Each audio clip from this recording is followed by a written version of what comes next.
Good evening, time for dinner. We're on 2 Samuel chapter 10.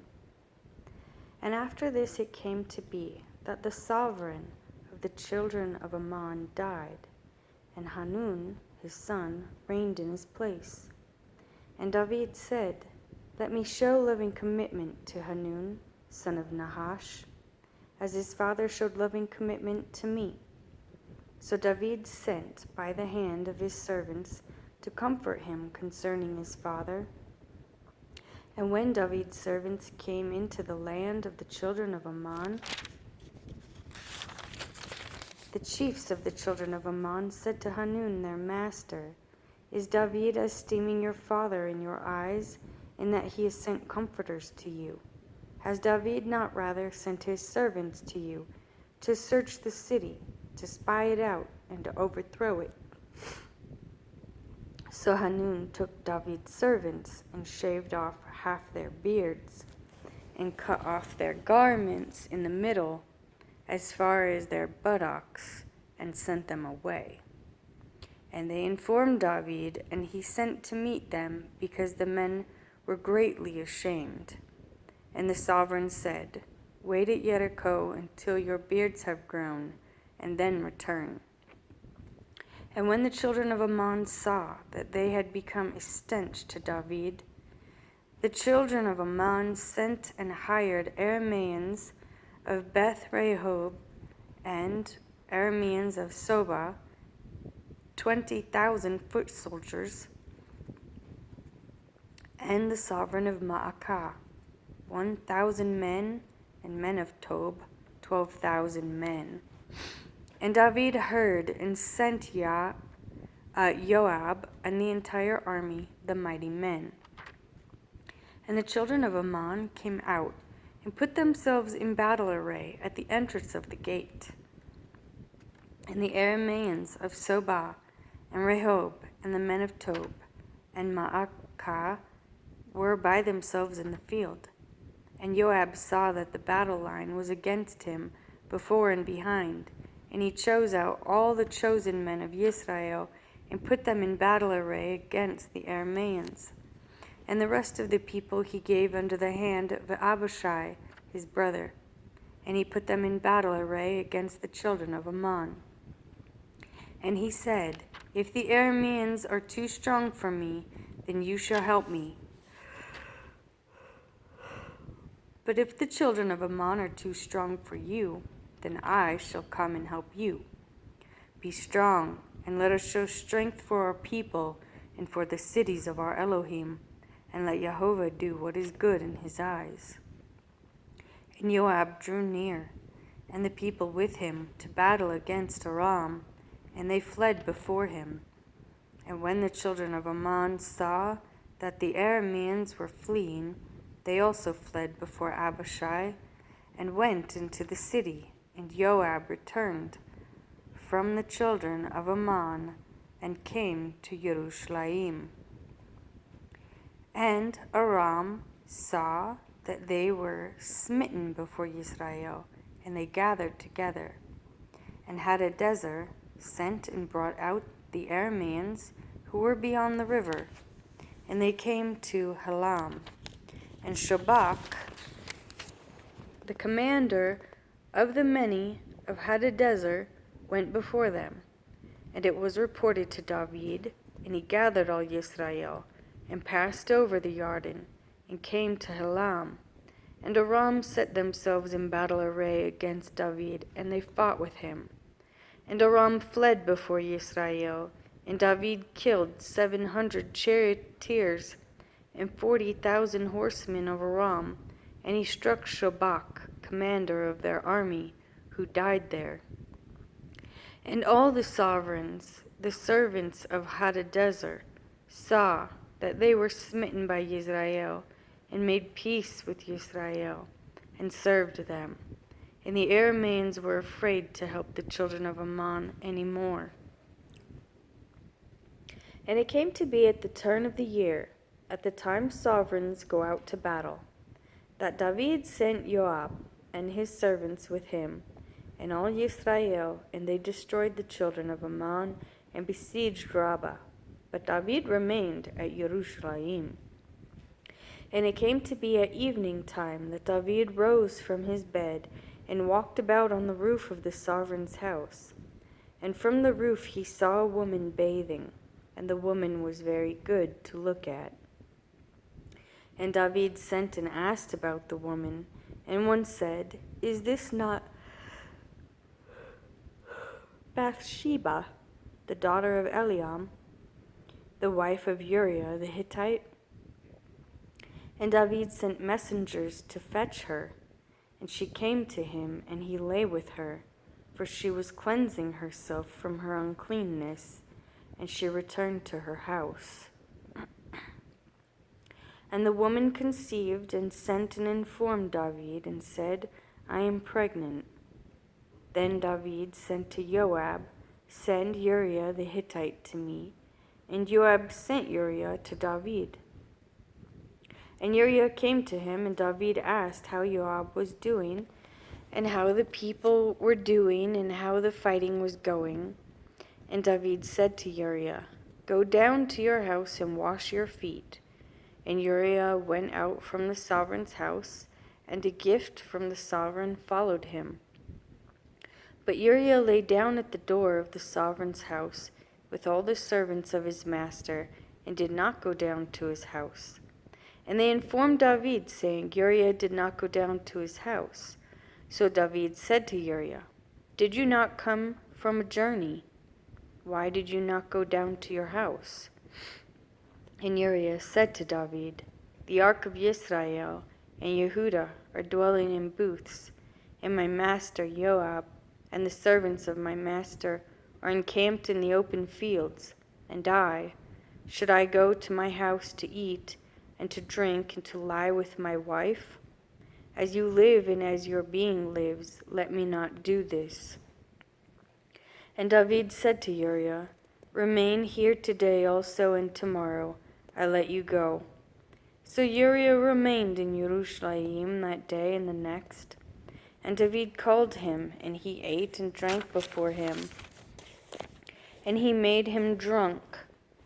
And at evening he went out to lie on his bed with the servants of his master, but he did not go down to his house. And it came to be in the morning that David wrote a letter to Joab, and sent it by the hand of Uriah. And he wrote in the letter, saying, "Set Uriah in the front of the toughest battle, and you shall turn away from him, and he shall be stricken and shall die." And it came to be, as Joab watched the city, that he appointed Uriah to the place where he knew there were brave men. And the men of the city came out and fought with Joab, and some of the people of the servants of David fell, and Uriah the Hittite also died.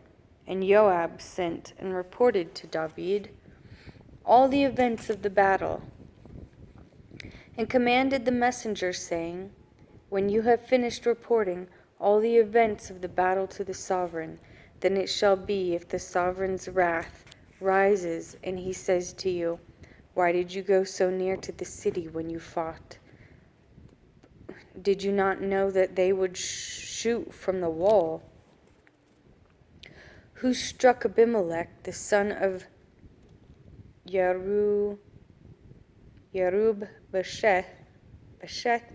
It was not a woman? Was it not a woman who threw an upper millstone on him from the wall so that he died in Thebez?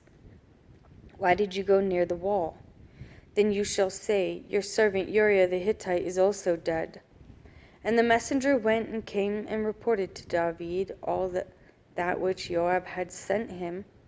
And the messenger said to David, "The men have been mighty against us, and came out to us in the field, but we drove them back as far as the entrance of the gate. And the archers shot from the wall at your servants, and some of the sovereign's servants are dead, and your servant Uriah the Hittite is also dead." And David said to the messenger, "Say to Joab, do not let this matter be evil in your eyes, for the sword devours one as well as another. Strengthen your attack against the city, and overthrow it, and strengthen him." And the wife of Uriah heard that Uriah her husband was dead, and she lamented for her husband. And when her mourning was over, David sent and brought her to his house, and she became his wife, and bore him a son. But the deed that David had done was evil in the eyes of Jehovah. Then Jehovah sent Nathan to David, and he came to him and said to him, "There were 2 men in one city, one rich and the other poor. The rich one had flocks and herds, very many, but the poor one had only one little ewe lamb, which he had brought and kept alive. And it grew up with him and with his children together. It ate of his own food and drank from his own cup and lay in his bosom, and it was like a daughter to him. And a traveler came to the rich man, who refused to take from his own flock and from his own herd to prepare for the wayfaring man who had come to him. But he took the poor man's lamb and prepared it for the man who had come to him. And the wrath of David burned greatly against the man, and he said to Nathan, "As Jehovah lives, the man who has done this is a son of death. Also, he has to repay 4-fold for the lamb, because he did this deed, and because he had no compassion." Then Nathan said to David, "You are the man. Thus said Jehovah, Elohim of Yisrael, I anointed you sovereign over Yisrael, and I delivered you from the hand of Shaul. And I gave you your master's house and your master's wives into your bosom, and gave you the house of Yisrael and Yehudah. And if that were not enough, I also would have given you much more. Why have you despised the word of Jehovah to do evil in his eyes? You have struck Uriah the Hittite with the sword, and his wife you took to be your wife, and you have killed him with the sword of the children of Ammon. And now the sword does not turn aside from your house, because you have despised me and have taken the wife of Uriah the Hittite to be your wife. Thus said Jehovah, See, I am raising up evil against you from your own house, and shall take your wives before your eyes, and give them to your neighbor, and he shall lie with your wives in the sight of the sun. For you did it in secret, but I shall do this deed before all Yisrael and before the sun." And David said to Nathan, "I have sinned against Jehovah." And Nathan said to David, "Also Jehovah has put away your sin. You shall not die. However, because by his deed you also have greatly scorned Jehovah, the children also who is born to you shall certainly die." And Nathan went to his house, and Jehovah smote the children that Uriah's wife had borne to David, and he was sick. And David sought Elohim for the child, and David fasted and went in and spent all night lying on the ground. So the elders of his house stood up over him to raise him up from the earth, but he would not, nor did he eat food with them. And on the 7th day it came to be that the child died. And the servants of David were afraid to inform him that the child was dead, for they said, "Look, while the child was still alive, he spoke to him, and he would not listen to our voice. And how do we say to him that the child is dead? Then he shall do evil." And David said that his servants were whispering. David saw that his servants were whispering, and David perceived that the child was dead. Then David said to his servants, "Is the child dead?" And they said, "He is dead." David then rose from the ground and washed and anointed himself and changed his garments, and he went into the house of Jehovah and bowed himself. Then came to his own house and asked, and they set food before him, so he ate. And his servants said to him, "What is this that you have done? You have fasted and wept because of the living child, but when the child died, you rose up and ate food. And he said, while the child was alive, I fasted and wept, for I said, who knows whether Jehovah shows favor unto me, and the child shall live. But now he is dead, why should I fast? Am I able to bring him back again? I am going to him, but he does not return to me. And David comforted Bathsheba his wife, and went in to her and lay with her. And she bore a son, and he called his name Shelomoth. And Jehovah loved him, and sent by the hand of Nathan the prophet, and called his name Yedidiah, because of Jehovah.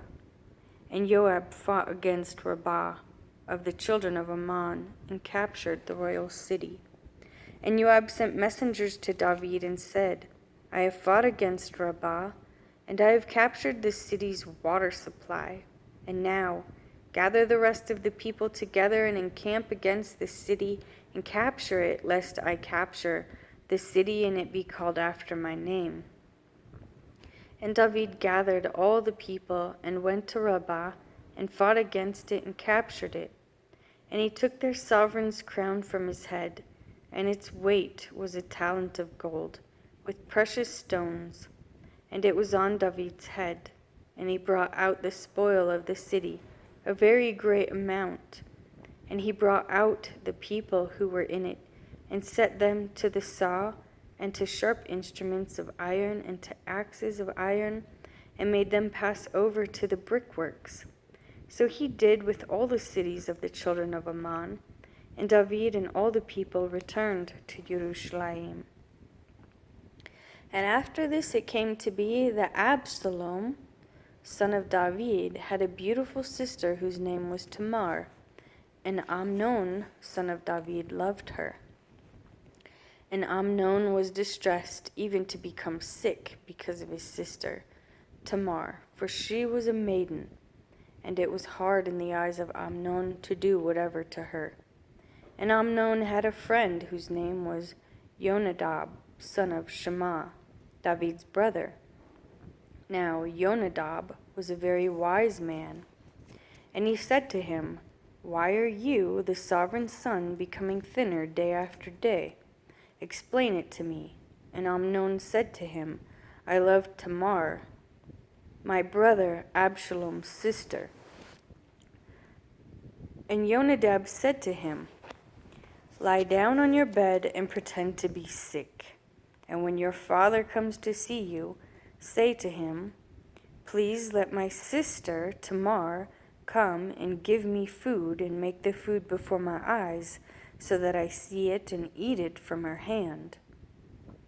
So Amnon lay down and pretended to be sick. And when the sovereign came to see him, Amnon said to the sovereign, Please let Tamar my sister come and make a couple of cakes for me before my eyes, so that I eat from her hand. And David sent to Tamar to the house, saying, Please go to the house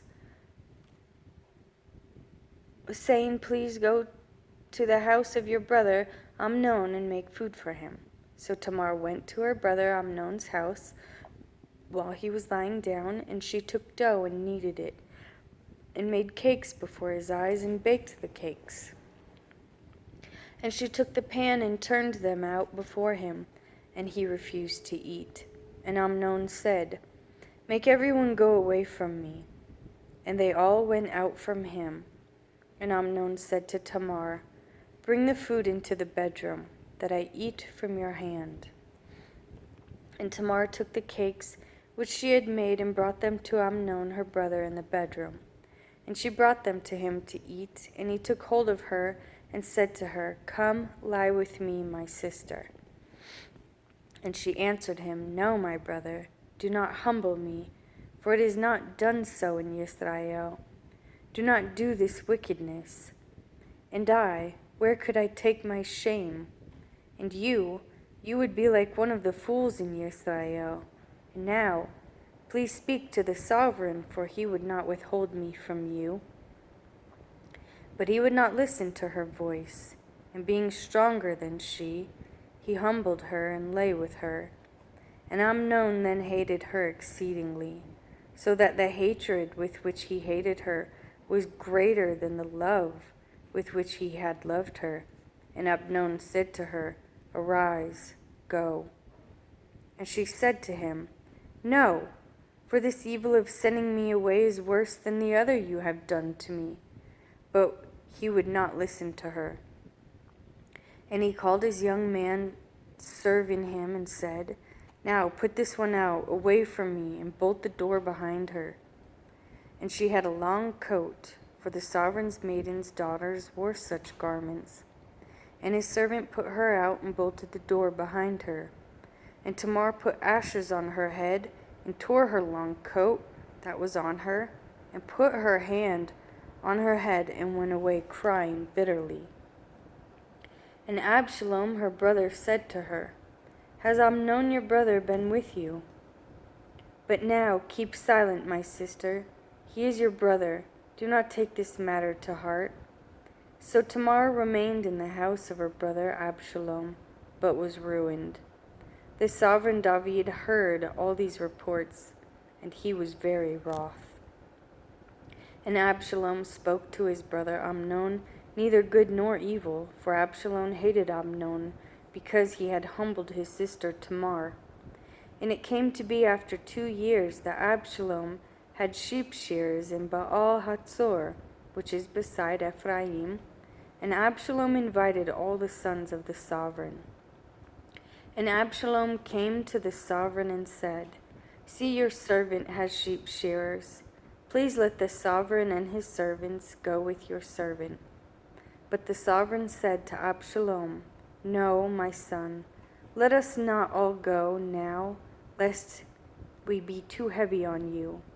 And he urged him, and he would not go, and he blessed him. And Absalom said, If not, please let my brother Amnon go with us. And the sovereign said to him, Why should he go with you? And Absalom urged him. So he let Amnon and all the sons of the sovereign go with him.